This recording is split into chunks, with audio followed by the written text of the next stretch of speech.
Hey, everybody, and welcome to another episode of the BJJ Foxcast. I'm your host, Alex Martinez, and today I have a very special guest. She's been on the podcast before, episode 2. Tiffany, welcome to the show. Hi, thank you for having me back. Yeah, of course. We talked about getting you back. Yes. We talked about maybe after a jiu-jitsu tournament or a weightlifting competition, but I think the topic for today should be goal setting for the next year, right?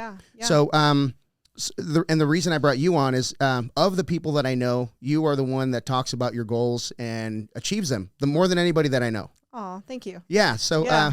Well, usually it's funny because Tom and I, my husband and I, we talk a lot of people do a lot of talking, but not enough doing. Yeah. And so when I decide I want to do something, I just go after it. Yeah. I'm pretty much cut from the same cloth. Yeah. But I don't know that I've done as much. I don't know that I put myself out there as much as you have. You really you go big. So that's really cool. I do.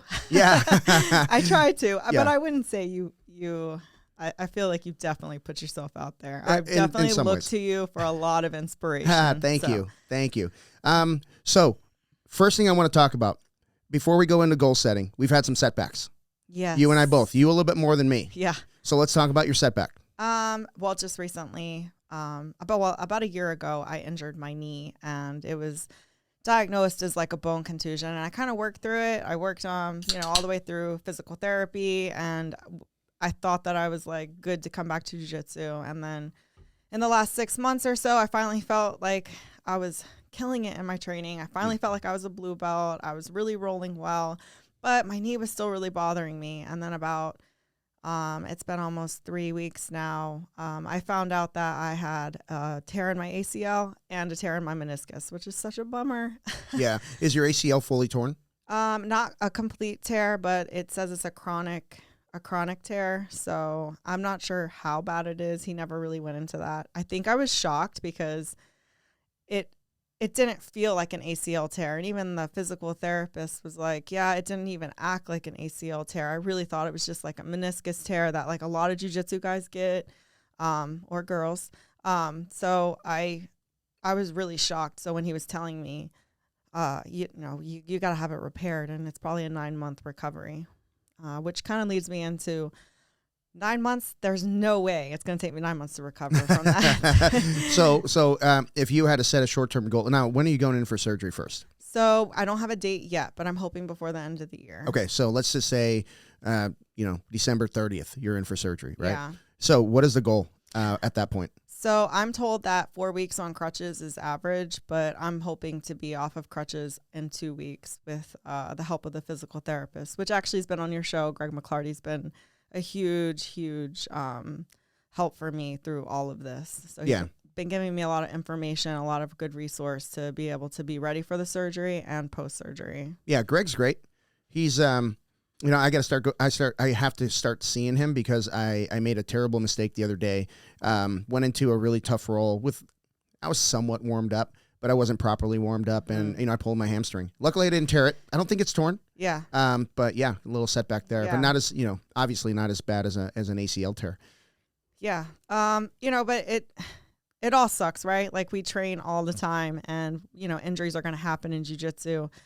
And instead of sitting around and feeling bad for myself, I'm just setting these goals like along the way. Like, okay, you know what? Like I can't train the way that I want to train right now, but I'm still going to go into, like we discussed just earlier today, I discussed with you coming into fundamentals class and just doing what I can, because staying in my routine is going to be the key to me getting back onto the mat in a shorter time frame. Yeah. So say more about that. What does your routine look like? What does a typical day in your life look like? A typical day in my life is getting up I try to get up around 6. I try to get my daughter ready for school and out the door, and she has to be at school around 8, so we're at school around 8, and then I typically go to the academy to set up for the Fit Method class that I teach there. Yeah. And then I teach that class.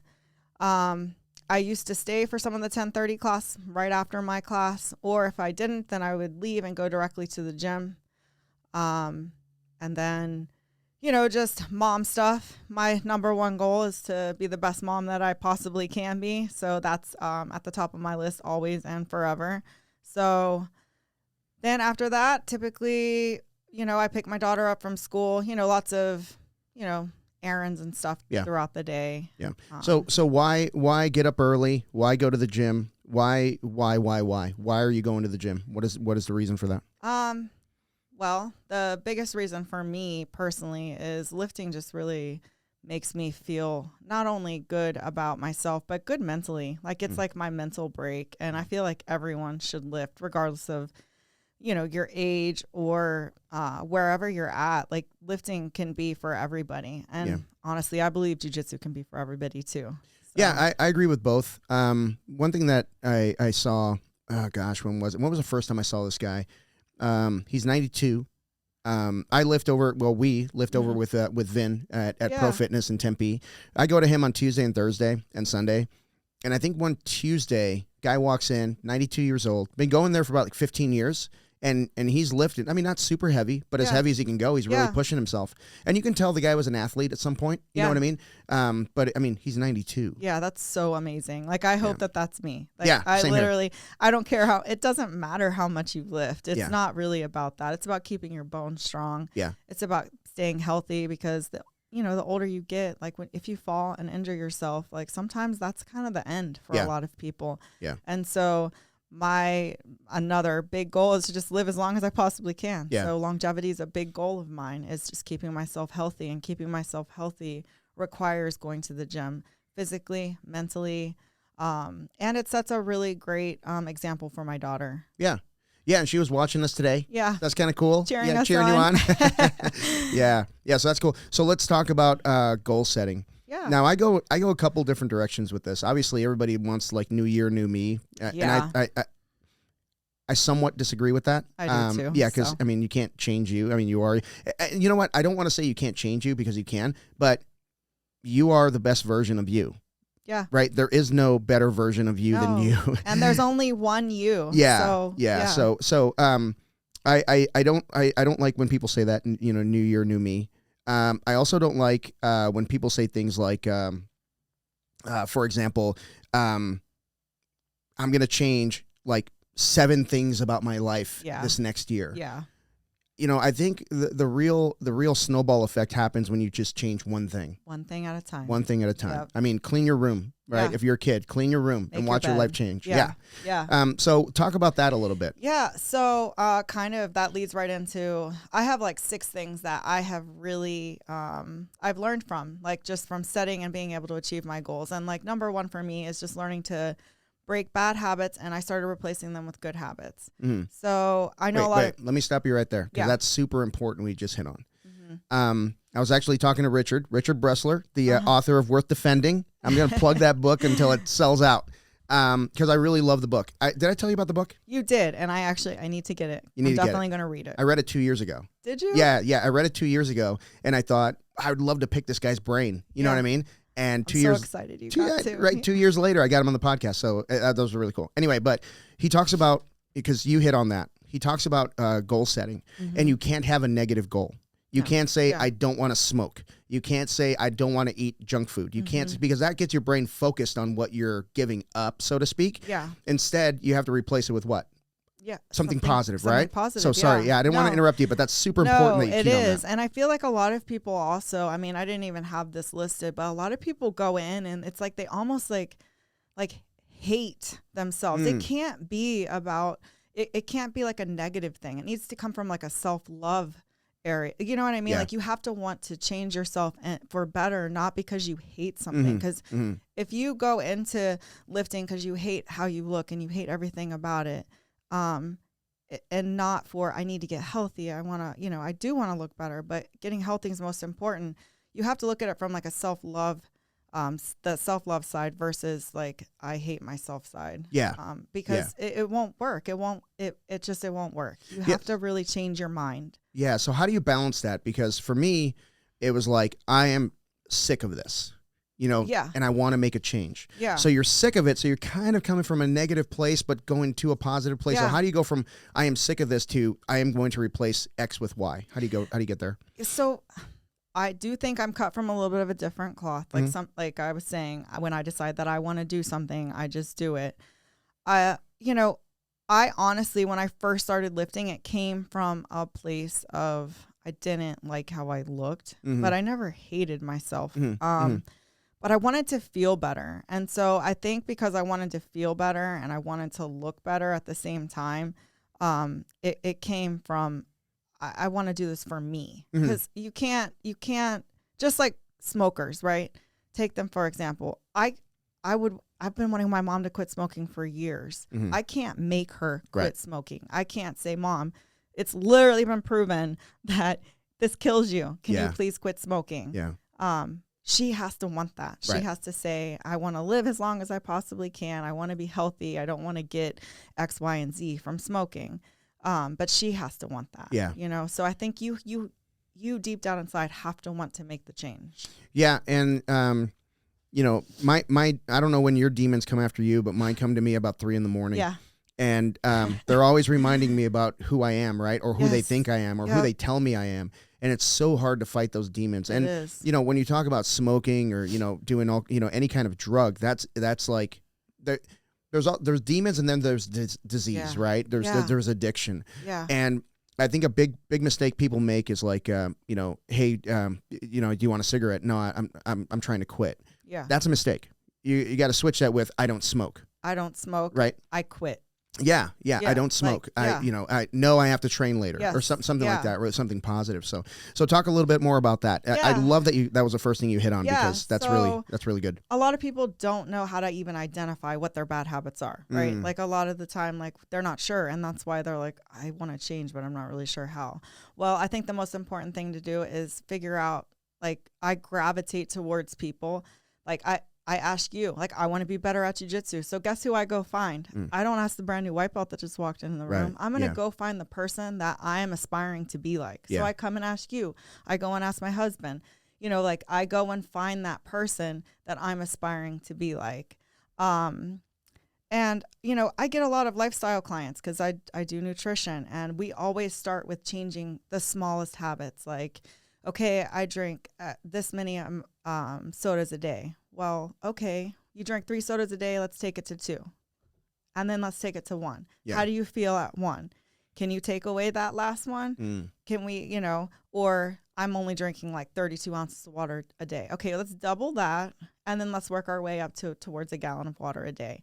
So all my clients start with very easy changes, because if we try to just change everything and like all, you know, just their entire life changes, and then it becomes overwhelming, and then they give up, they quit. Yeah, and I'm guilty of a lot of that stuff. You know what I mean? Like, you know, We all are. Yeah. You know, same for me. Yeah. I mean, I don't ever want people to think, I try to be fully transparent. I have my good days and my bad days. Yeah. I don't always drink a gallon of water. Right. I try really hard. You know, and I don't always stick to my diet. Like I've had times where I'm just like, you know what, I'm going to eat the cookie because I've been training really hard. Like Yeah. I'm not perfect, and I Right. don't expect anyone to ever be perfect. We have to live too. Yeah, well, yeah, and we have to live. We have to learn to forgive ourselves. Yes. But I do beat myself up a little bit when I stumble. You know, I do too. But I am the worst when it comes to drinking water. Not drinking water. I'll drink a lot of water, but I'm the worst with like losing my water bottles. Oh, I just leave them yeah. everywhere. You and my husband. Yeah, I leave them everywhere. Yeah. Sorry, Tom. Yeah. Sorry, I didn't mean to drag you into this. It's okay. But I leave them everywhere. So, you know, when that happens, I just have to kind of shrug it off, man. It happens, you know, just move on, find, you know, I have a glass at my house. I can use a glass to drink water too, Yeah, right? exactly. That doesn't have to be a It bottle. doesn't have to be a bottle, which actually when I leave my bottle at the gym, I'm like, well, now what I'm going to drink water out of? Well, I have like 20 glasses in the cabinet. It's Yeah. just like Yeah. what I used to drink water out of. Yeah. So let's rewind just a little bit. Let's talk about goals that you set last year that you achieved or didn't this year, and what was the outcome of those? Well, so last year I wanted to compete in bodybuilding again. So I did my first show towards the end of, the end of 2021, and I took first in 2 divisions and second in 1, and I was super proud of it, and I came off of like this really big high, but I also really wanted to get my blue belt before the end of the year. So as soon as I was done with the show, I was like,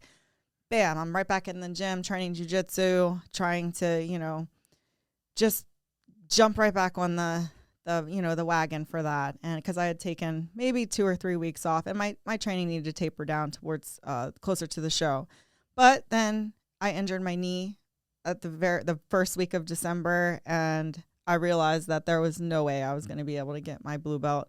But instead of throwing in the towel, like I feel like a lot of people do, they're like, well, I'm injured. I'm just going to stay home. Yeah. I'm just going to eat. Yeah. Whatever. It's Christmas. I did what I could, and I got back on the mats as soon as I could, and I was able to earn my blue belt in February, which was a huge deal for me. Yeah. I think we talked about it last time. I used to have a white belt that hung in my garage, and it reminded me that I quit like 15 years ago. And it would just make me so angry to think I quit something, because I don't quit ever. Yeah. I will hold out for as long as I possibly can. I will be miserable until I finish that goal. But that's not everybody. Yeah. So, but then honestly, this year I decided I wanted to do another show. I did okay. I still placed in the top 5, which is awesome. And I had wanted to go on and try to win my pro card, but my body was just done. Mm-hmm. And I actually realized, by talking to, I was on another podcast, Mind Pump, and we were talking a lot about, one of the guys used to train jiu-jitsu. One of them used to be a pro bodybuilder. And they asked me, well, what's more important? And I realized I love jiu-jitsu. Yeah. And that was way more important to me than, like, not that the bodybuilding wasn't, but being in the community of jiu-jitsu was more important. I was changing people's lives when it came to jiu-jitsu. I was able to bring people into the gym, people who have dealt in domestic violence, people who felt really insecure about themselves. I was changing them. Mm-hmm. And that was the most important thing to me. And honestly, I didn't want to slow down my progress in jiu-jitsu anymore. So I decided then I'm kind of done with the bodybuilding for a while. That's not really at the top of my list anymore. Just being healthy, being able to get into the gym and train jiu-jitsu as much as possible was my number one goal. Yeah. So, and the reason I asked that, and thank you for sharing that. That's really cool. By the way, jiu-jitsu is way more important. It is way more important. I agree. No, I'm kidding. Kind of. But I set 4 goals last year. Uh-huh. Number 1, I wanted to learn Portuguese. Oh, that's cool. Failed. That's okay. I wanted to learn to meditate, and I wanted to do at least a half hour by the end of the year. Failed. Oh. Yeah. I had a financial goal. Didn't exactly fail, but there were some collateral, what would I call it? Something like some kind of good came out of the collateral damage, I guess, that I did with that, because I didn't achieve my goal, but I came pretty freaking close. Oh, that's awesome. Yeah, so I just played a game. Yeah. And Amy and I play this game. Like, we don't focus on what we make. We focus on what we keep. Oh, that's awesome. Right? Yeah. How much can you keep out of what you make, right? So again, you want to have a positive goal, not a negative goal, right? So we focus on what we keep. So that helped. My 4th goal I achieved.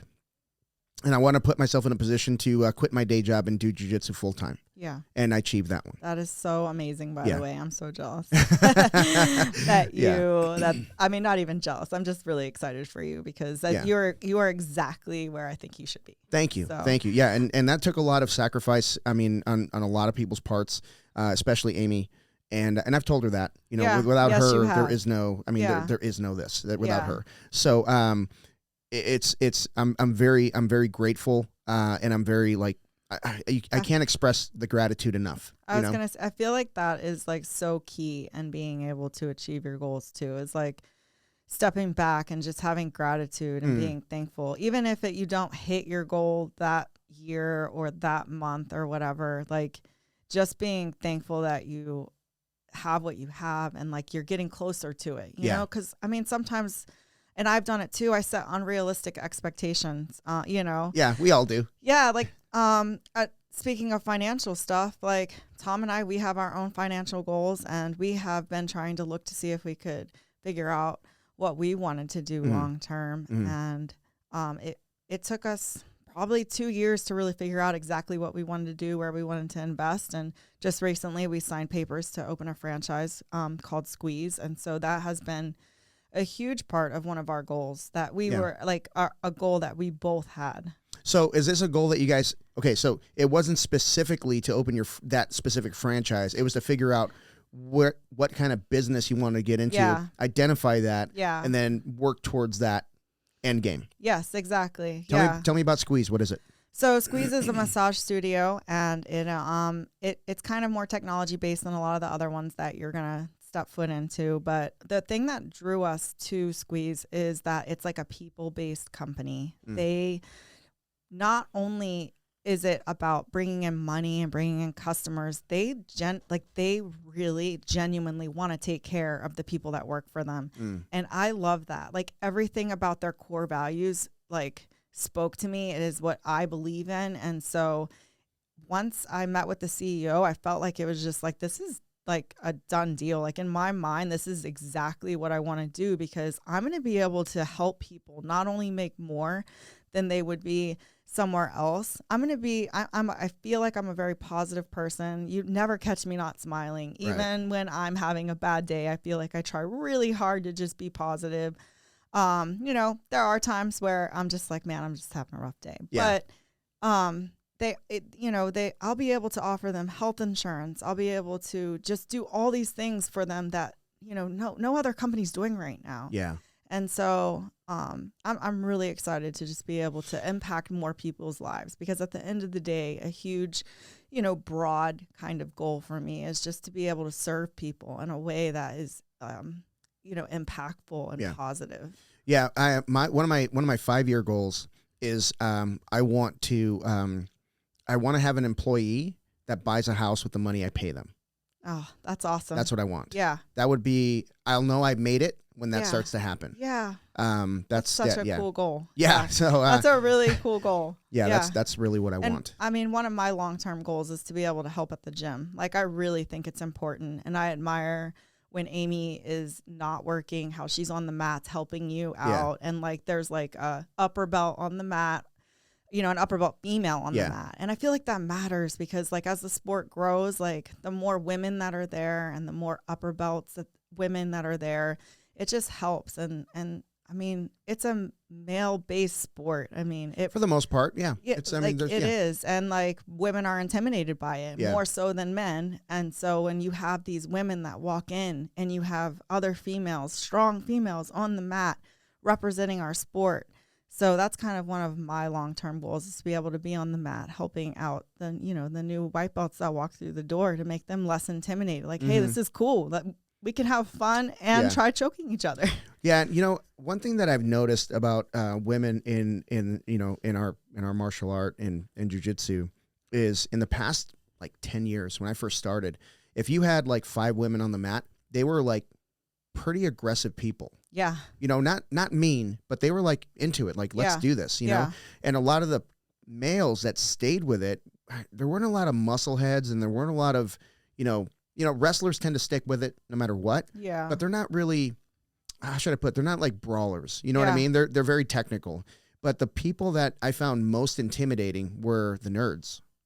Yes. Like, you get, I love that about jiu-jitsu though. Like, sometimes when I see people like training and I'm like, that guy literally looks like he's just like the nerdiest guy, but he's literally the nicest guy. Yeah. And he's so technical, and he'd probably murder me. And I love that. I think it's so cool, because like jiu-jitsu's for everybody. It doesn't matter. Yeah. And I think that's what's happening with women in the art is they're coming in and they're not super aggressive, and they're kind of intimidated, but they're sticking with it. Yeah. You know what I mean? And that, I think that's what's going to grow women in jiu-jitsu. I think agree. That group is going to be way more determined, I think, once they figure out how strong they are. Yeah. And I mean, I'm seeing it now. Yeah. Like, and I think that was one of the biggest bummers for me, tearing my ACL and the meniscus, was that like I'm on the mat with these women who come in and they're so intimidated, but they gravitate towards me because I'm like, it's okay. I promise it's going to be okay. You'll figure out how to tie your belt. You'll figure out the scissor sweep. Don't worry. You're going to figure this out. Yeah. And I will hold your hand every step of the way until you need to stop holding my hand. Yeah. And that's a great day. And, I saw that progression with Amy. So when, obviously she got into jiu-jitsu a little more than a year after I did, but she obviously got into it kind of kicking and screaming. You know what I mean? Because she really, she got tired of just staying home, when I was gone. Yeah. So, and we're not just like, I mean, we're in this together. Like, we're together all the time. When she's not in the room, I feel lost. Yeah. I told her she's not allowed to die before me because I don't want tell that. him that all the time. I don't want that Tom feeling. that all the time. I'm Yeah. like, nope, you're not allowed. Yeah. But I was always that like that little safety blanket, right? If I'm on the mat, she's on the mat. Yeah. And I don't know that she was really on the mat without me unless I was injured. But the progression that she's made, she's like dabbling. And then she's like, okay, maybe I'll jump in, right? Get into this. And then she's like, okay, I'm going to get more serious, and started, changing a lot of things in her about herself. And then one day she's like, hey, I'm going to go to, I think it was like Masters International in California. And I was like, well, I can't go. She's like, I know, I'm going. I'm like, okay. So she starts going to tournaments on her own. I know. I am honestly, I mean, I just want to throw this in there. I am so proud of her. Yeah. Like, I literally, her transformation in just the last 2 years, she is a different person. And not that she was not a good one before, because she was awesome before, but to watch her growth, just grow into this person who is just, I don't even know how to describe it. I'm just so proud of her. I love how dedicated she is now. I love that like I said, I love that she's like an upper belt on the mat. And when you walk in, she's smiling. She's happy that you're there. And I'm so happy that she just decided one day that she was just all in. Yeah. And it wasn't like, a switch that flipped. It was a progression. Yeah, it was. So the reason I say that is people look at, maybe, people like you, people like Amy, and other women that are doing this thing. It's like, it didn't happen overnight.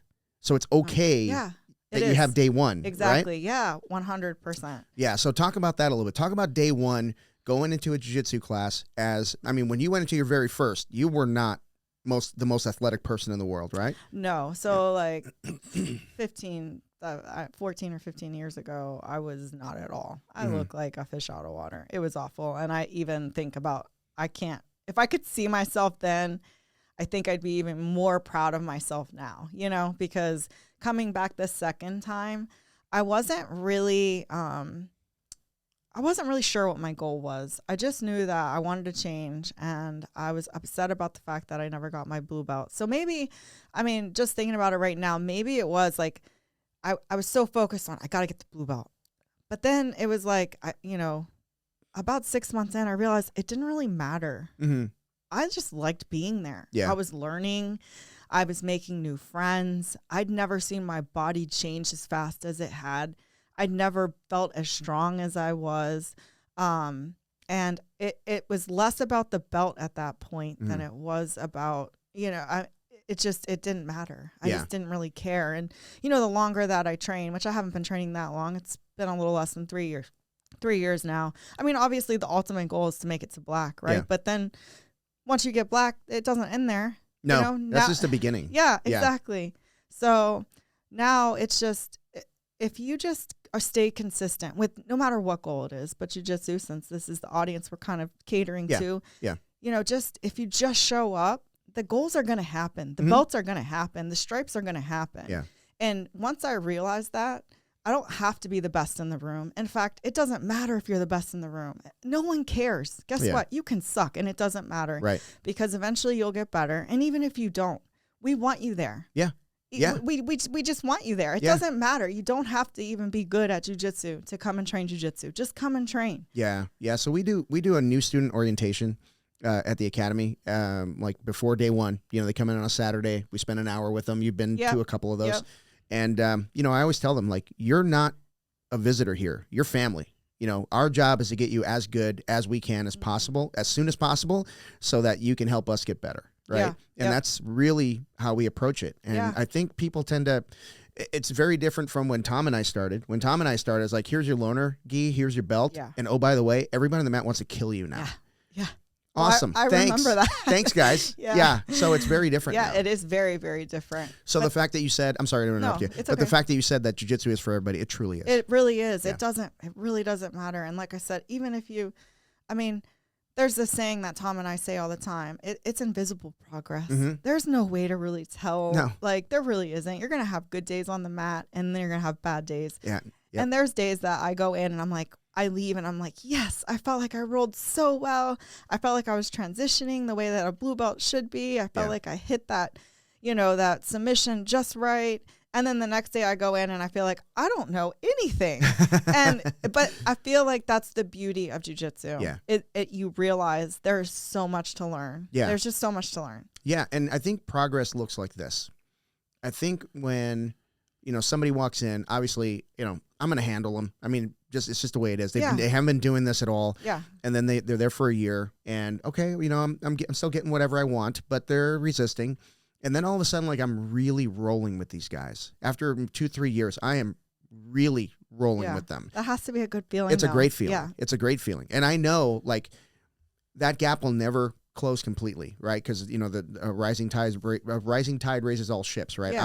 I'm progressing as they're progressing. Yeah. But one day, that person might be on my back. Mm-hmm. And holy shit, that's going to be a good feeling for me, right? Yeah. Bad and good at the same time, exactly. but it's progress. Yeah, and I think that was a hard concept for me in the beginning. So anyone who's new to jiu-jitsu, just understand it is normal to feel that way. Yeah. It really is invisible progress. It is. You're gonna have good days, you're gonna have bad days, and it's just coming back. Yeah. So I interrupted you like at least 8 times. It's okay. While you were talking I was about just gonna say number 1. that it kind of leads into number 2, because number 2 for me is once I decide that I want to I have a goal in mind. I surround myself with like-minded people that kind of practice the desired behavior that I'm trying to achieve. Okay. So those of us who do jiu-jitsu, that's who I surround myself with. Yeah. What about when you were bodybuilding? That's a very individual sport, but there are coaching. I mean, is that what you went to? You surround yourself with coaches? Yeah. So I joined the bodybuilding gym that's local.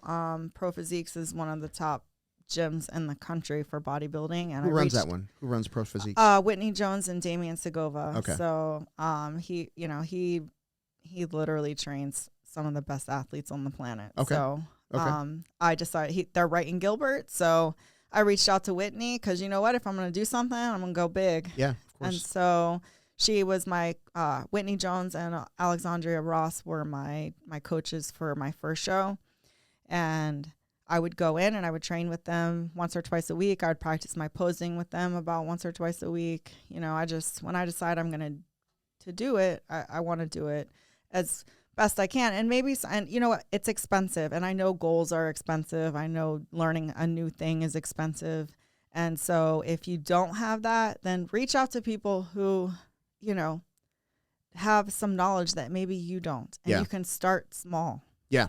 Well, I mean, honestly, like YouTube and Instagram. Oh my gosh, yeah. They're fantastic. Mm-hmm. They're fantastic resources. Yeah. And I mean, literally you can find everything on the internet. Yeah. I mean, even if I would never suggest doing a bodybuilding show without a proper diet coach, because trying to get that lean that could be dangerous. It can be dangerous. Yeah. And especially for women, we just have a lot of hormone stuff. I mean, men do too, but women specifically, you can kind of damage yourself pretty good if you don't have the right coach. So I wanted to make sure I didn't do that. I'm getting old and I can't afford any weird hormonal stuff. Well, let me ask you something, because you talk about surround yourself with like-minded people.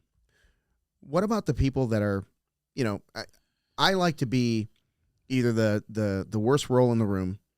I like to be, the one making the least amount of money in the room. I like to be, because I'm surrounding myself with people that I aspire to be like. Yep. But what about the people that are on the come up, like the me?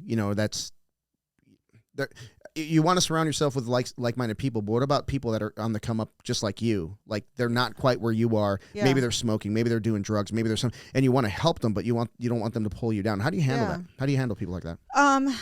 So for me personally, I have a lot of experience with this. Unfortunately, addiction kind of runs in my family.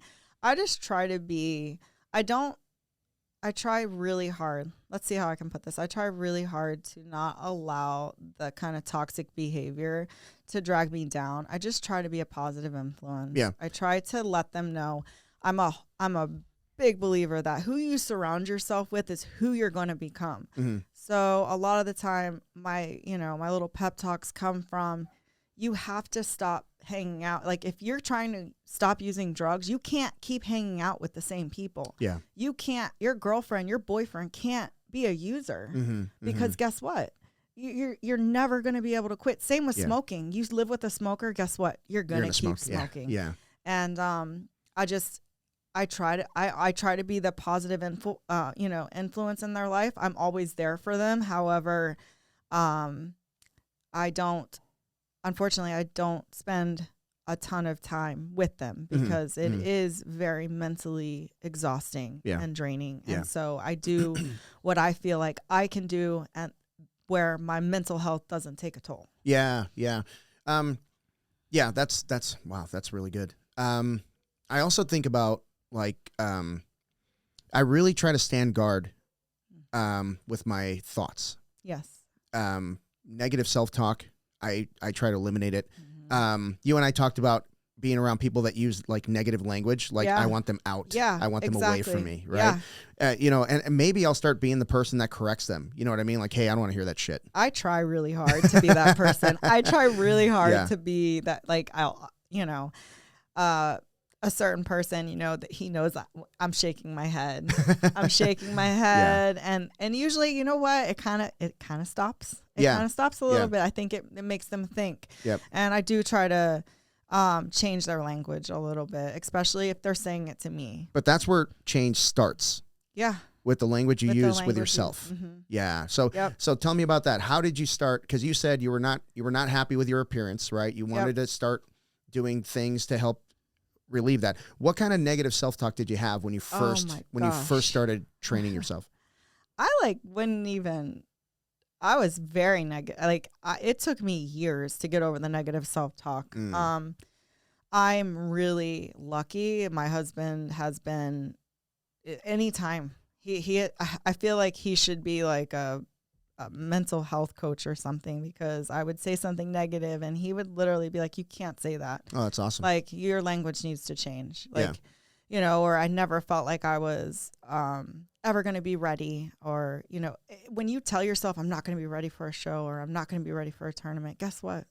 You're not going to be ready. You're not going to be ready. Yeah. So I started realizing, instead of saying I'm not going to be ready, I'm going to do everything I can, where when I get on stage or I hit the mats, I have done everything. Yeah.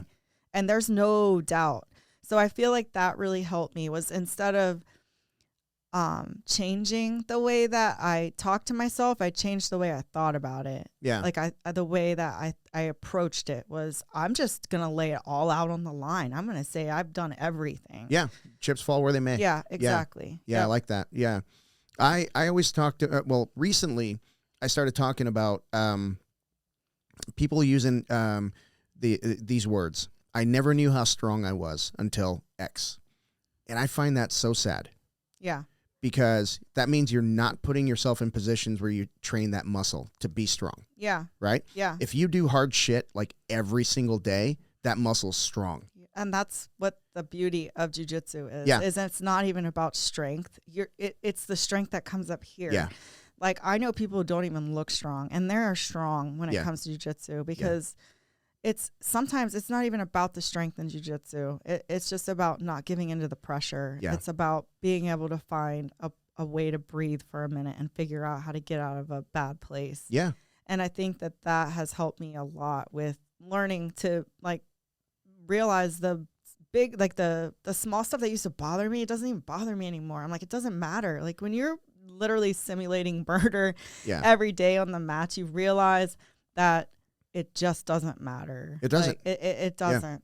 Yeah. And if you put yourself in position, and it doesn't have to be jiu-jitsu. It could be, lifting heavy weights. Yeah. Running for whatever. Exactly.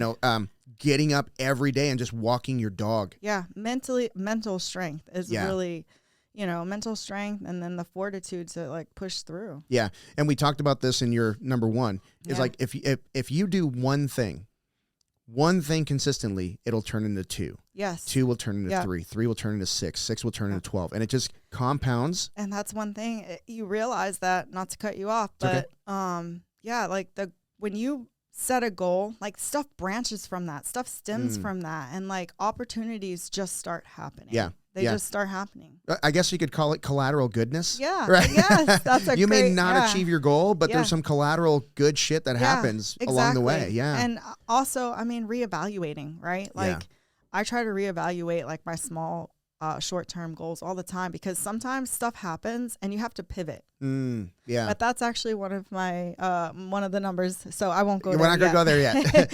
So I want to close. I want to go full circle on number 2. Surround yourself with like-minded people. Yep. So who are the like-minded people that you're surrounding yourself to help you achieve your goals this year? This year, well, just recently, because you can't say Tom. No, You got to think Tom. of 5 different ones. Definitely you. Definitely, Amy.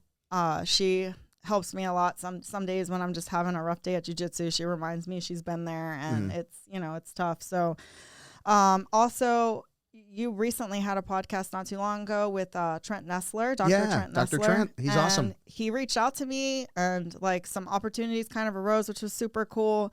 So I definitely will be using him as a resource this year, just because he is the ACL guy, right? Yeah. And then, Greg McClarty, he's a great physical therapist. But then also, I've been thinking a lot about mentorship. Tom already is in like a really cool like mastermind group, and I think investing in yourself, that's going to be like a big one for me this year, because if I can't be on the mats training right away, I'm going to find something else that I can do to invest in myself. Yeah, no, that's really good. I think about like digital mentors, right? People that are doing shit and don't even know who I am, but I'm following them and I'm watching what they do, learning what they do. I've got a couple of those. But I think this upcoming year, I'm really going to dedicate myself to I'm really going to dig into the Academy Kings stuff. But the Academy Kings episode 13, I want to say Jeff, because I used to work with a guy named Jeff Triplett, but it's Lance Trippett.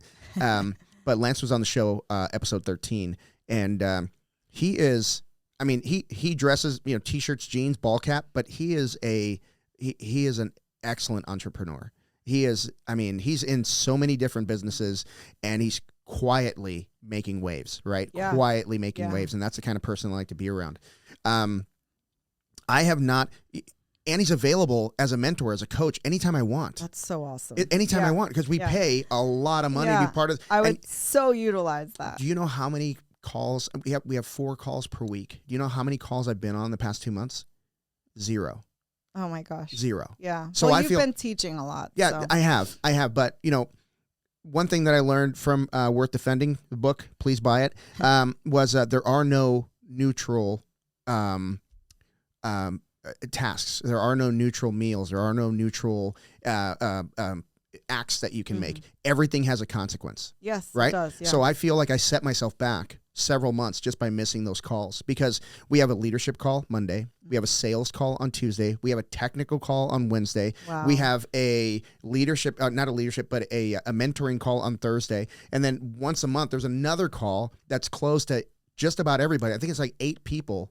Right, wow. That I could surround myself with digitally, and right? that's, I think that's a great thing. And now that you're not working, gotta do it, at your other job, and now you have this as a full-time job. I have a full-time job. I would definitely take advantage people of keep that. saying that I'm not working. It's starting to piss me off. I am working, damn it. Yes, you are. I agree with that statement. Yeah. It's just not your. The hours are long, but the pay sucks. Yeah. So there's that. I'm sure it does, but it'll be worth it in the end. Yeah, like you really are changing people's lives. And thank you. And that kind of, that actually goes to number 3 for me. Is Let's hit it. Who is your goal serving? Like, I like that. Yeah, like I like that. Who is your goal serving? Is it serving you? Like, what's your why? Like, why are you even trying to achieve this goal? And so, if you ask yourself that, and for me, a lot of the time, while I have a lot of my own selfish goals, like, making sure I get to the gym 3 to 4 times a week, at the academy, making sure I'm always there. I also try to like stem off of that, because I'm there, I'm helping other people. Yeah. And at the end of the day, who I affect, who I come in contact with, is more important to me than if my training was amazing or not. Yeah. Like, because you never know who you could potentially like run into. Yeah. That you could change their life. So your goals. So you call it selfish goals, so I'm going to call it that too. Yeah. You set selfish goals with the purpose of serving the community. Is that what you're saying? Yeah. Okay. Yeah. Even when I'm at like the bodybuilding gym, I still try to get there like once a week, and you know, I talk about jujitsu all the time. Everyone in there knows I train jujitsu. Yeah. And I've managed to try to get a couple people to come in and try it. You know, I feel like everybody should be training jujitsu. Yeah. And I'm definitely one of those people that I just try to bring the conversation right back to jujitsu, because jujitsu changed me. I'm a better person today for jujitsu. Yeah. Like, I feel like I was telling Tom, like, we just went to the promotions. You got your first stripe on your black belt. Yeah. Congratulations, Thank by you. the way. I was like sitting there and I was listening to everybody talk, and I'm like, I can't imagine the person that I'm going to be in like 6-7 years. Like, I'm already so proud of how much I've changed and like who I'm becoming, that I can't imagine who I'm going to be. Yeah. By the time I earn my black belt, I can't. And it's like, it kind of blows my mind every time I think about it. Here's the thing. It doesn't matter who you're going to be. You're going to be better than you are today. That's it. Yeah. That's one thing you can count on. Yeah. Through your progression, through the belt ranks. It's so crazy to think that, like, and to be honest, like, I just think it's really cool how many people I'm going to be able to help along the way. Like, thinking about that sometimes makes me emotional. People come up to me and tell me, because of you, I wasn't scared. Because of you, I decided to try something. Because of you, you know, like, I gave up drinking. Because of you, you know what I mean? Like, that means more to me than any of my own selfish goals. Yeah, yeah. I love when people share that with me, you know, but things that I've helped them with. I also enjoy when people ask, like, what the hell is wrong with you? You know what I mean? I love that too. I do too, actually. When people are like, how do you, like, I had someone the other day and they're like, how do you do this all? And how are you going to open a business and still be able to do all the stuff you do? I don't know. I figure it out. Yeah. Yeah. I figure it out because it's important to me. Yeah. When I was talking to the class yesterday, after I got my promotion, which I'm so grateful for, man. Paul now has been such a big influence in my life. Me as well.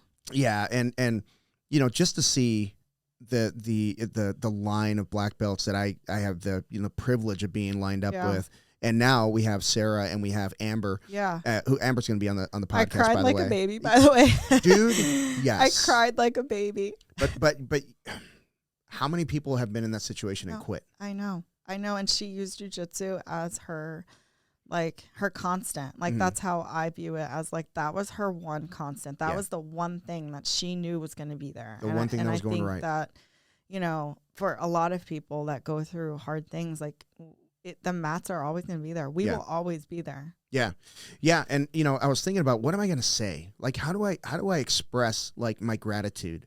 And, you know, it all revolved around Amy, obviously, but realistically, like, there's so many different facets to it. Like, that was just one. Yeah. Right. Yeah. Jiu-jitsu, literally, those mats that we were standing on yesterday are sacred to me, because those mats peeled me open and showed me who I really am.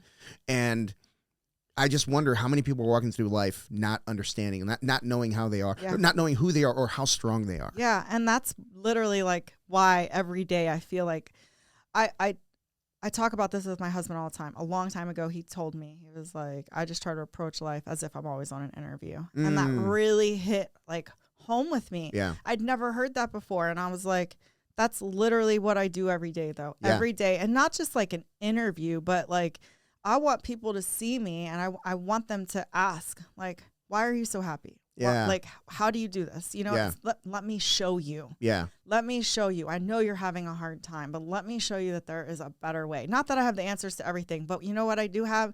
I have jiu-jitsu. Yeah. And I have a community that if something goes wrong, I know they have my back. Yeah. That's what I have. Yeah. And a lot of people don't have that. A lot of people don't have the support that they need in their life.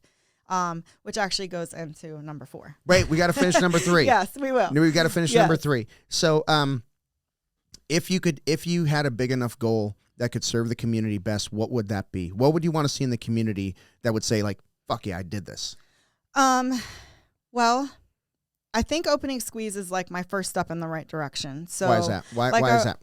It's going to allow for me to have a bigger audience. Oh, cool. It's going to allow for me to be able to reach more people. Yeah. And not just about jiu-jitsu, but like when you come in, like Squeeze's big thing is that, you know, we want to be like the best part of your day. And so, I mean, cool. Like I know it's just a massage, but massage is healing. And so I feel like if I can take care of those people who work for me, then they're going to take care of the people that are, on their table. Yeah. And those people are going to leave. And it's just going to be like this huge trickle down effect. Yeah.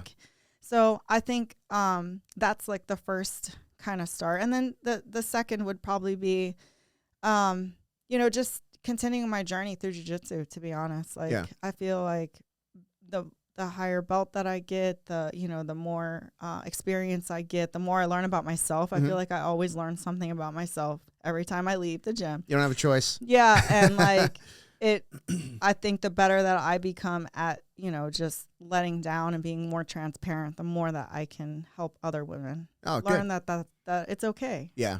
Yeah. And no, that's fantastic. I think about why we opened the academy and everything every goal that I set, like you said, it starts with, it really starts with why. Why am I doing this? Yeah. Why would I?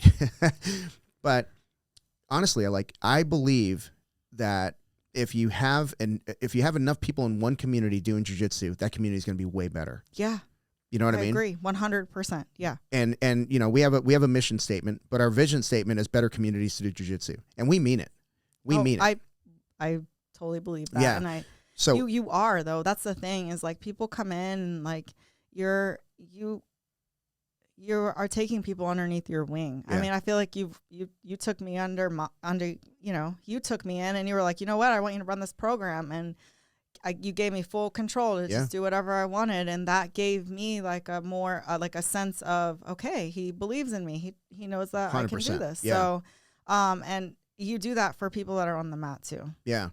Well, thank you. Yeah. You're changing people and they're better people because of you. Yeah. So every decision that we make at the academy, Chris and I and Deborah and Amy, every decision that we make is this good for the academy? Number one. Number two, is this good for the community? Right? And how is this going to affect us long term? If you can answer those three questions, you can set really, really specific goals. Yeah. Right? Yep. My long-term goal, right? I don't know, my 30-year goal, you would call it, is to be a pain in the ass to my great-grandkids. Yeah. That's my goal. Yeah. I want to be a pain in the ass. Yeah. I want to embarrass them at school. I want to, that's just who I am. Yeah. So, yeah. No, that's one of my goals too. That is definitely one of my goals, is to still be walking around, just being that annoying old person, saying what I probably shouldn't be saying out loud. Yeah. Yeah. But so let's talk about 4. Yeah, number 4 is, what are you sacrificing? So and who is your support system, right? When I decide that I want to achieve X, Y, or Z, I think about what I have to give up to be able to do that. Because at the end of the day, when you decide to hit a goal, there's something you're sacrificing. The one thing that I won't sacrifice is being the best mom that I can. Yeah. So what I try to do is just work around that. It doesn't mean I can't achieve my goal. Maybe it'll just take a little bit longer. But I think a lot of people don't really think about their support system, right? So if you don't have a good support system, and unfortunately, when you decide that you want to change, or you want to have this big dream, your family is often not the people that are going to support you. Right. They don't understand. I am lucky. Everything I've ever decided that I've wanted to do, Tom's been 100% in. That's cool. However, a lot of people don't have that. Right. And it's just, I definitely think that you got to look around and you got to say, okay, who's going to be my support system? Because without a support system, those goals are going to be really hard to achieve. Mm-hmm. Yeah. So along those lines, again, we talked about being grateful to family, stuff like that. I really believe that, how should I put this? Your friends, I bet I'm absolutely positive that you have friends that heard about Squeeze and they're like, oh gosh, this is going to be terrible. Yeah. Right. Yeah. Mm-hmm. And then when you make it, those same friends are going to be like, oh my God, I had no doubt. Oh my God, that's so awesome. Yeah. You know what I mean? Yeah. And I don't mind that. That's cool. Nobody believes you're going to achieve anything until after you achieve it. Yeah. And that's an internal thing that's their own bullshit. Yeah, exactly. Yeah.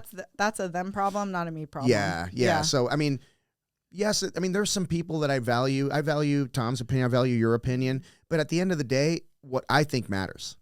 Oh, that's it. It's, Yeah. So, yes, that actually touches on a little bit that I'm going to touch on towards the end. Okay. I'm screwing this up, Tommy. Not at all. You need to kick me under the table. You've seen the list.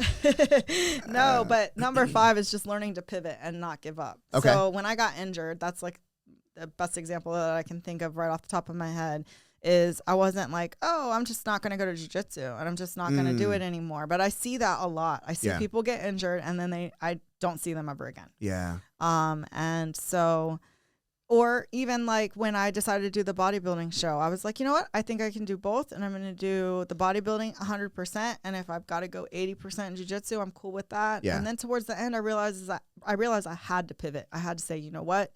I can't get injured the last 2 weeks before, so I'm going to pivot. I'm going to stay away from jiu-jitsu, but then after the show's done, I'll go right back. Yeah. And that's like a pivot away from one goal to make sure you hit the other goal. Yeah. But then you just readjust and come right back. Yeah. Because stuff happens. And I think that sometimes we have to take a look at those lists, those goals that we have, and we have to readjust because what mattered 30 days ago, what mattered 6 months ago, might not be what matters right now. Yeah. And right now, you just have to readjust. You have to pivot, and then you can come back to those goals. Those goals don't have to, just because you set some deadline inside of your head doesn't mean they have to be hit by that date. Right. Yeah. And I think a big part of achieving anything is learning what to say no to. Yes. You got to say no. Hard for me. You got to say no. It's still hard. Yeah, I feel of course. like sometimes I'm a yes. I'm a people pleaser, and I do think sometimes learning to set boundaries, especially when it comes to if you have goals that have to do with like fitness or diet or training or, tournaments and stuff, you don't eat the food, you don't go buy the thing, you don't do, you don't drink the drink because you have goals that you have to achieve, and your friends might not understand that. And that goes back to number 4, where it's just, it's about the support that you have. And it's being strong. Like you have to learn to just, it's okay to say no. Yeah. And I think one thing that I learned, like I kind of implemented this last year and I really solidified it this year, that if it's not a hell yes, then it's a no. Yeah. Especially to be invited somewhere, you know, hey, we're going to go do this. And I'm like, that's a no. Yeah. That is a no. Yeah. I had to do that this year. There was something that I really wanted to go to, but it just really wasn't aligned with what I was trying to achieve at that moment. And I kind of had to back out, and it made me feel not good, but at the same time, I knew that it was the right thing to do. I had to say no. Yeah. And there's things that in my life that, I have friends, I want to please them. I have a business that I have to work on regardless. Yeah. And there's times when I'm like, well, if we went there and then we only stayed 20 minutes, we could zigzag back over and then do this and then we could come back. No, one of those is going to be gone, right? I'm not going to be in a hurry. Yeah. Because if I'm not present, then why am I there? Yeah, exactly. Right? Yeah. So it's about being present. Yeah. Like being present in my life has been a huge thing too. Yeah. I think if you set goals and you just feel like you're all over the place all the time and it's nonstop, like I am, my number one goal, like I said, is being the best mom I can, and being present with her is the most important. When it's my time with her, I am present with her. We're doing what Grace wants to do, how she wants to do it. And then, when it's my time, like when I go to the gym and I have to bring her with me, it's my time and she has to understand that. And I think that instills in her good values too. Like she has to understand that mom and dad have to do things to be their best, best versions. But when it comes her time, she gets her time. That's cool. Yeah. There was a moment last week. Amy worked like 4 days in a row. Oh, I know. Poor thing. 4 days in a row. And so if she does 3, she's not very happy. So 4. Yeah. That's a lot. Mrs. Raving Lunatic is what I call her. I think she calls herself that. Yeah. But we, so I called her because I knew she'd be on her way home, and I was on my way back from the academy. And I said, hey, what do you want to do for dinner? She goes, you know what? I just want to go somewhere. I'm like, cool. So we went somewhere. And we actually invited friends, but they weren't able to make it. But we just sat at this restaurant and had a meal. We were having chicken wings because I'm so fucking romantic. Hey, we go to In-N-Out, so we're so romantic. But you know what? We got home. We were laughing, talking. Got up the next morning. She wasn't working. I wasn't working. I didn't realize how much I needed that. Yeah. Just to sit and have a meal. Just no put distractions. your phone down. Yeah, no distractions. No TV, nothing. Yeah, just Yeah. an actual conversation. You know, but I think that it's really easy to, you know, everyone's busy. You're busy trying to run a gym. You had a full-time job too at that. You know, it's difficult sometimes because I feel like sometimes, you know, I'm trying to be better about my Instagram and be better about, you know, reaching a bigger audience. And now we've got the squeeze thing, and then I'm teaching my classes, and like sometimes it's like I feel like I'm always on my phone, and I really try. That is actually a big goal of mine, is to learn to set limits on when I, you know, how much screen time I'm kind of giving myself. Yeah, I think one thing that's helped me is I partnered up with Steven on this podcast. He's my partner. Yeah. Oh, okay. Yeah, he's awesome. literally my partner. So he does the editing, he does the social media, he does the posting, all that stuff. My job is to make sure that he does not run out of work. Oh, right. My job is to do this, right? So one thing that he's helped me with is a social media piece, and that's something that I'm just saying, bring that up because I think you should have somebody do your social media. I totally agree. Yeah. All I do is send him what he needs, and he'll tell me, hey, I need this or I need that, and I make sure he gets it. And then he's a wizard. We've talked about that. I really need to just decide that that's what I'm going to do. Yeah. Because go ahead. I will. It just, I just need to decide. I make excuse after excuse. Oh, I'm going to get to it. I'm going to make this video. I'm going to do that. And then it's like everybody, right? Like if it's not important at that moment, then I'm not going to do it. But what I need to do is make it a priority. Yeah. Yeah. And I think your story is one that needs to be told all the time because, I mean, you're basically soccer mom who is like super soccer mom, right? Oh, and you're doing things that are outside of the norm. And there's a lot of women out there that maybe they've put on some weight since they had a kid. Mm-hmm. Maybe they were athletes in high school and they're trying to figure out how to come back. Yeah. And the little clips that you put on, like, you know, supplements that you take or, you know, nutrition, stuff like that, and showing, you know, at the gym. And now with the squeeze thing, obviously you want to start promoting that as well. But that could all be something that they're like, the hardest part for me, okay, that could be something they could look at and want to, you know, aspire to be. But the hardest thing for me is like, I look at people doing like amazing things. Like I'm looking at these men that are, you know, people that I aspire to be. And I'm like, where the fuck do I start? Yes. And honestly, I think that's where I usually get the hang up. Like I'll have all these really good ideas and then I'll do them all. Like I'll have like 3 great ideas and then I'll take the time, I'll set up the camera, I'll talk about it, whatever. And then it's like, well, now what? Yeah. I don't know what else to do. And then I just let it go to the wayside. So I do think we have talked about possibly hiring somebody so that it's like, oh, well, you know what? You should add this to the video and then follow it up with this. And then that way it kind of just always keeps me, you know, going. Yeah. And what's been really impressive with me, with Steven for me, is he keeps up with like what is like what's hitting and what's not. That's awesome. So when I was posting stuff, I'd get like 100 views. 200 views, 500 was like, holy shit, we're getting thousands of views now. That's so awesome. And it's because like he takes time to understand the algorithm, what people are looking for, and you know, that's something I would like sit down and try to do, and it's like it's so time consuming. It is. And then I feel like I'm a bad mom because I'm sitting on the couch. You're not allowed to have your tablet, but let me sit here on my phone. And so I try really hard to not do that too. Like our kids look to us to be good role models, and I can't tell her she can't do something, but then I'm sitting there doing that. So I think that, thank you. I think I'm going to do that. Yeah, good. You should. So what is number where were we? 6. Number 6. Yes. The last one is I don't tell everyone my goals. Okay. I only tell the high achievers.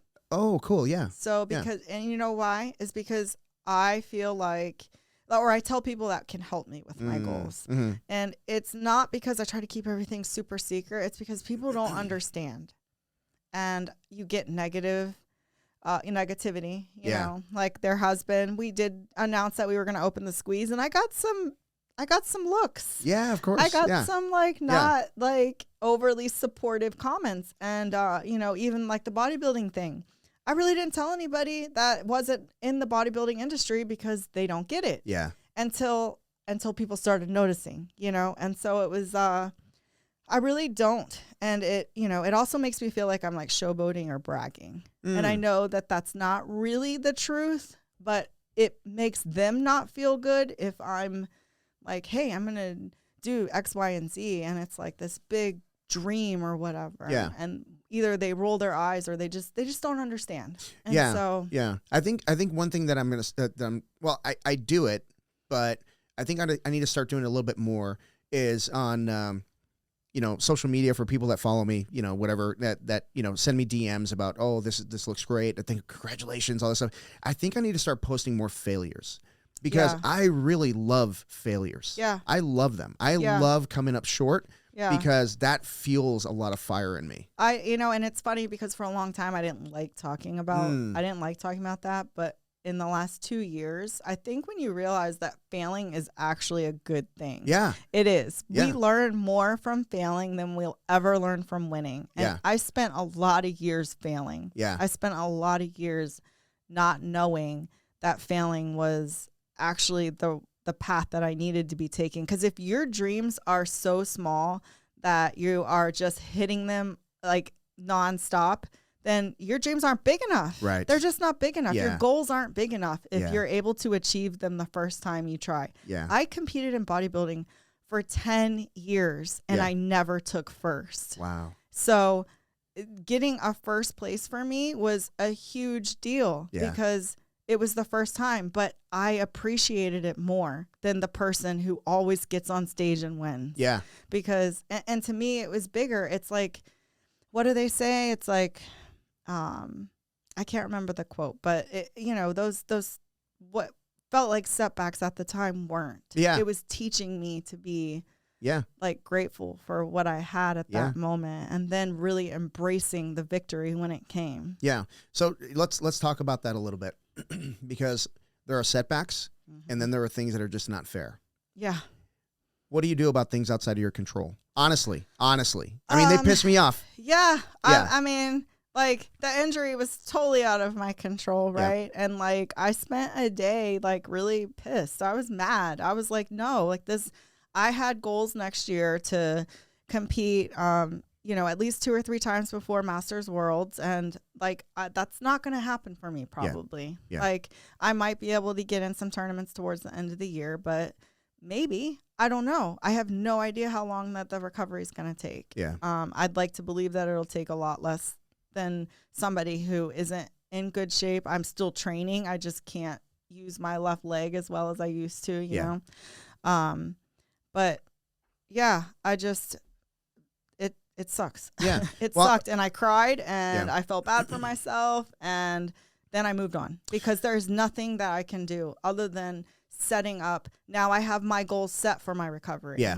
Now, honestly, the only thing that drives me crazy is not having a surgery date. It's like, can I just get this over with so that I can start the healing process? Yeah. So I can start my new goals. Like, okay, 2 weeks off the crutches, 4 weeks being able to do this. At month 3, I'll be back drilling. At month 6, I'll be able to like start, flow rolling. Yeah. And then by month 9, I'll be like training again. Yeah. So that's kind of where I'm at. Yeah, and one thing that I want to tell you is you're going to bounce back. I mean, a year at least at my age is not that much. But I want you to understand one thing, and this is something that I take very seriously. There are people watching you in your recovery. There are people watching you bounce back, and you have a great opportunity to be that one person that they're like, if Tiffany did it, so can I. Yeah. You know what I mean? And I want to be that person. I plan on actually documenting all of it. You should. Like, I literally want Tom to show everyone how terrible I look after surgery. And, like, just show them that, like, it's okay. Like, I'm of course, I wish I wasn't injured. Yeah. But I am, and I got to deal with it. Yeah. And I got to figure out the best way for me to be back to where, where I was at before I got injured. Yeah. And I have students coming up, that wanted to compete in February and they can't because they got a setback. And one of them in particular had a shoulder injury, and he came to me and he's like, so what do I do? I was like, well, number one, keep showing up, stay in your routine, just like you said, because that's super important. It is. Be in class, do what you can. I said, but you have no idea the golden opportunity you have right now. Mm-hmm. You can take a step back, right? Mm-hmm. You're not in it. You can take a step back and kind of evaluate your training and where you want it to go, right? Yeah. Even though he's only in like less than a year, but you also have the opportunity, your legs work. You can start building a cardio base like no other. Yep. So that when your shoulder's repaired, you're going to come in and you are just going to go. Yeah. You can just go. Yeah. Getting back in jiu-jitsu shape takes a little time, but if you have a good cardio base, you're way ahead of like the person coming off the couch. Totally agree with you there. Like yeah. 100%. There's no no shape like jiu-jitsu shape. No. However, working on it outside of the gym, Yeah. I tell everybody, like, doing your own cardio outside the gym is just going to help build that lung capacity. It's just going to be able to help, building strength outside the gym is only going to help you in the gym. Yeah. Everything I do now with my training, it revolves around jiu-jitsu. Yeah, same here. Yeah. Well, I have no choice now. That's true. Yeah, but yeah, let's close the loop on everything. So let's kind of talk about 1 through 6 and just kind of go through them. Just the highlights. Please. Okay. Yeah. So number 1, you guys, is breaking bad habits and replacing them with good habits. Just identify what they are, and if you're not sure, then find someone who can help you figure it out. Number 2 would be surround yourself with like-minded people that practice your desired behavior. So if you want to try jiu-jitsu, if you want to get into a gym and start lifting, you got to be around those people.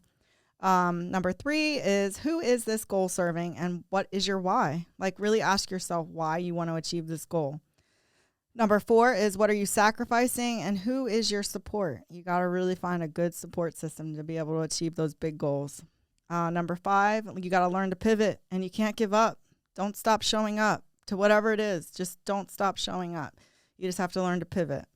And number 6, I personally don't tell everyone my goals. I only tell the people that I believe are going to be very supportive of them. And oftentimes it's not the people that you think they're going to be. Yeah. So yeah. Like-minded people are the ones to be telling. Yeah.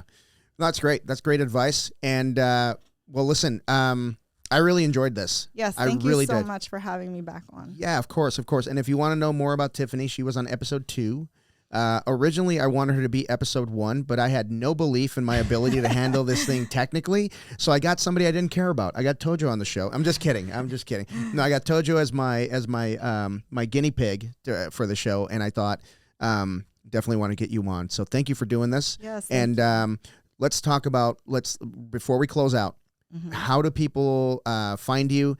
Where can they find you? And if you guys have a website for Squeeze yet? So if people wanted to know what Squeeze is, where could they go? So they can just go to squeeze.com. Everything is everything is on squeeze.com. So we have one central website. Everything's run through them. So, oh, nice. Yeah, okay. It's pretty awesome. Okay. And then to find me, you can find me at Tiffany Gaughan, Tiffany Gaughan on Instagram. That's my name on Facebook. Those are the only 2 that I'm on right now currently, but you can find me there. Or you can find me at Aries East Mesa. Yeah, Aries East Mesa BJJ. Yeah, I am always there. Right on. All right, everybody. So if you like the show, if you got something out of it, please like, subscribe, and share. We are on Instagram. We are on Facebook. I have a website that I put no time into, so don't look at that. Thank you, Tiffany. Appreciate you doing this. Thank you. Awesome. Thank you.